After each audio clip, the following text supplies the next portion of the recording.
Today we're delving into the PG&E rate hikes and what it truly means for your family, especially if you're planning on buying or selling real estate in the Bay Area this year.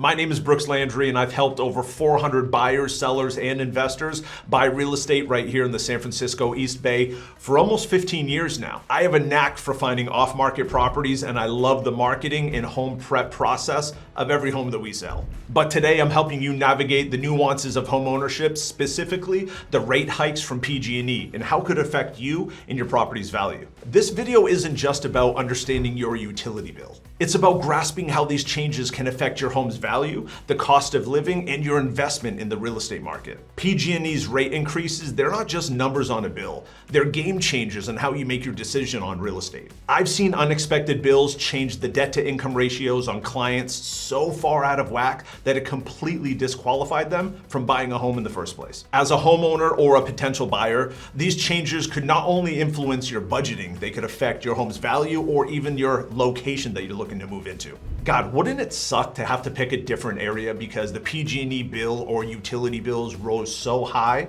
that you needed to not only change location, but change school district? I mean, we already live in a region that is grappling with the high cost of living. These type of changes could completely push it over the hill.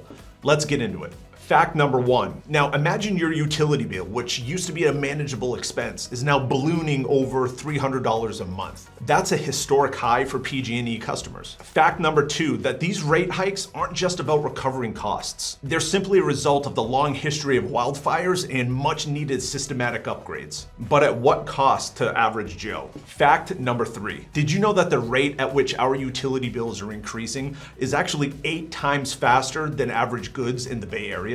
That's a staggering discrepancy. It's absolutely insane. Think about the family budgeting when it comes to buying a home. These rate hikes could have a huge difference in between what you're looking to buy as a dream home and what you almost need to settle for. Let's talk about some tips and strategies. Tip number one, energy efficient appliances might seem like a pretty expensive hit right now, but they could help you shield against any future hikes down the road, especially if you're planning on selling your home.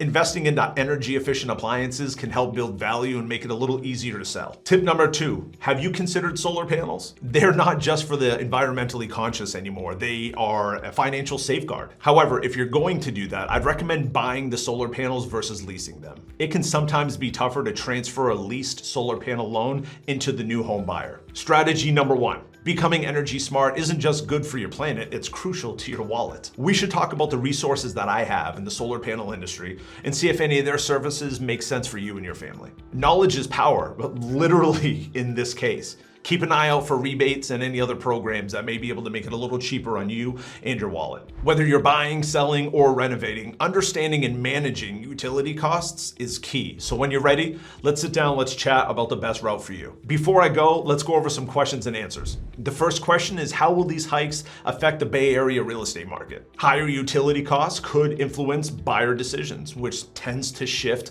into lower cost areas. Number two, should I consider utility costs when buying a home? Absolutely. In fact, I advise all of my clients to factor in the utility costs when it comes to budgeting for a new home. In fact, sometimes the simplest way to do it is actually getting a breakdown from the previous homeowner to get an idea and figure out how you can gauge what the potential cost of gas, electric, and water could be. For more insights and maybe how these rates could affect your property's value, hit that subscribe button for future videos. Before I go, let me share a quick story and how we avoided what could have potentially been a huge issue. I'll keep this long story short, but when I was selling a client's home in the Windermere neighborhood of San Ramon, right before we put the home on the market, he had let me know, hey Brooks, I decided to start looking into leasing solar panels. I said, for what reason?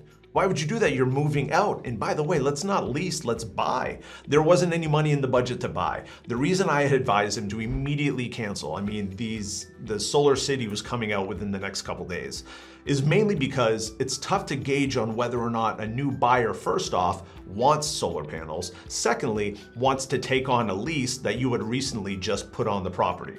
So that's something to think about. Again, if you've got solar panels, you're considering solar panels, if you've got money in the budget to buy them, I would highly recommend buying them. A lease tends to get a little iffy down the line. Guys, thanks for watching. Join the conversation below. Please share any thoughts or any life experiences that you've had regarding the utility bill increases, solar panels, or energy efficient appliances. I'm here to help anytime and whenever you're ready. See you next time.